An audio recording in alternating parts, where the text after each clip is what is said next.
வணக்கம். நான் உங்கள் சதீஷ் பேசுகிறேன், சம்யா டிவியிலிருந்து.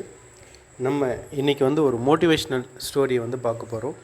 இந்த ஸ்டோரி ஒரு உண்மை கதையை பின்பற்றினது.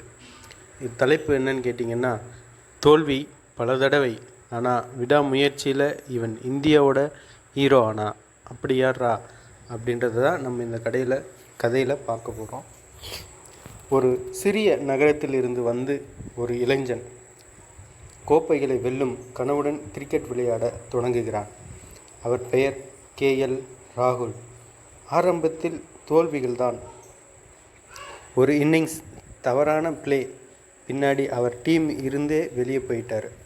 அந்த தவறான பிளேயால் அவர் டீமில் இருந்தே வெளியே போயிட்டார்.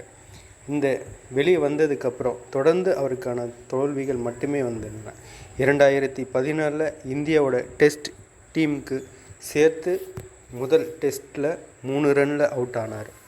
எல்லோரும் அவரை வாய்ப்பை வீணாக்கிட்டார்னு நினச்சாங்க. டீமில் வைக்கும் சமயம் ஒவ்வொரு தடவையும் போட்டியாக இருந்தது. தவறு என்றால் வாய்ப்பே இல்லை. அப்படி நம்ம என்ன செய்யணும் அப்படின்னு சொல்லி யோசிச்சுட்டே இருந்தப்போ மாறுதலுக்கான காரணங்களை அவர் நோட் பண்ண ஆரம்பித்தார். அதுதான் ராகுல் தினசரி 5 மணி நேரம் பயிற்சி செய்தார். தன் தவறுகளை வீடியோ ரிப்ளேயில் பார்த்து நோட் எடுத்துக்கிட்டார். மைண்ட் செட்டை கண்ட்ரோல் பண்ண தொடங்கினார். நான் தோல்விக்காக வருந்தவில்லை, வெற்றிக்காகவே தான் அப்படின்னு மைண்ட் செட்டை ஃபிக்ஸ் பண்ணிக்கிட்டு தோல்விகளை பயமாக அல்லாத பாடமாக பார்க்க ஆரம்பித்தார். அப்பொழுதுதான் அவருக்கு அந்த வெற்றியின் படிக்கட்டு தெரிய ஆரம்பித்தது. 2016 IPLலில் கலக்கிய பிறகு நேஷனல் டீமுக்கு மீண்டும் வந்தார். 2016 முதல் 2022 வரை பல அசத்தலான இன்னிங்ஸ்கள் கொடுத்தார். 2021 இந்தியா இங்கிலாந்து டெஸ்ட் தொடரில் லாஸ்ட் செஞ்சுரி அவரை உலகளவில் முன்னிலையை கொண்டு விக்கெட் கீப்பராகவும் பேட்டராகவும் மாற்றியது.